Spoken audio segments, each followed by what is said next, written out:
Hi, it's Avi. The world is so verkauft with this unconditional love. Unconditional love means I love you even though. When a kid comes home with 100 on his test, you don't say, I love you unconditionally because he's doing well. You just love him. So what's unconditional love? Unconditional love, I love you even though al hanar hazeh lo hispalalti, even though you're a loser, even though you're not what I wanted, even though you're not putting on tefillin. I love you unconditionally. I love you even though you're machal Shabbos. And it's really annoying. I don't understand. The bottom line of the principle of TP is that statistically we know today that the kids who are going off the derech, who are on drugs, who are machal Shabbos, who are dysfunctional, who are not successful, are doing so because of pain and trauma. There is nobody that has a statistic under 50%. The question is it 60%, 70%, 80%?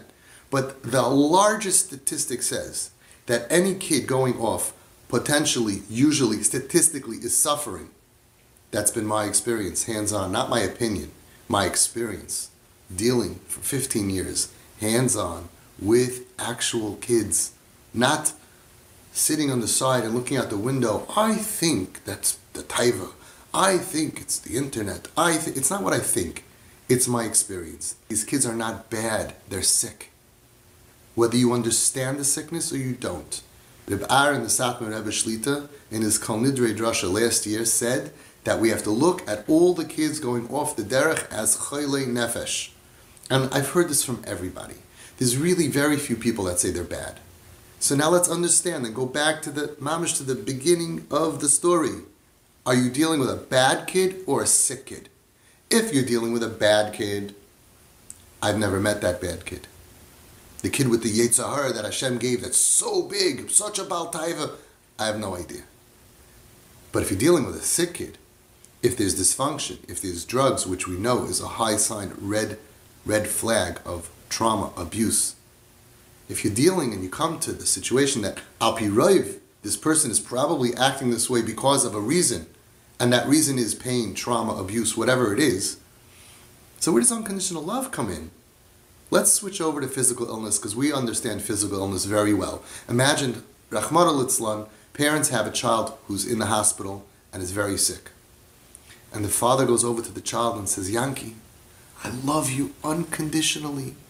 I love you even though you didn't daven Shachris today. I love you even though you didn't put on tefillin today. I love you even though you didn't go to work today. I love you even though you slept until 4 o'clock today. Everybody would look at him, what are you, out of your box? Don't you realize this kid is sick? Don't you know that if this kid was not sick, he would be just like all your other kids? We would never say that. We don't have to come on to this whole phrase of, I love you unconditionally, even though you're bad, even though you're different. If the kid's off the derech is dysfunctional, is suffering, is in pain, or they need to be treated that way because statistically that's most probably what it is, then you have a chiyuv to treat them based on what most likely it is. Imagine you have a kid lying on the floor, not breathing. Okay, it could be cancer, it could be a brain tumor, it could be choking. You call up your doctor, you say, well, 80% of kids lying on the floor are choking. Do the Heimlich. No, I don't think so. I think he's just lazy.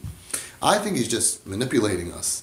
If 80% chance is that it's choking, do the Heimlich.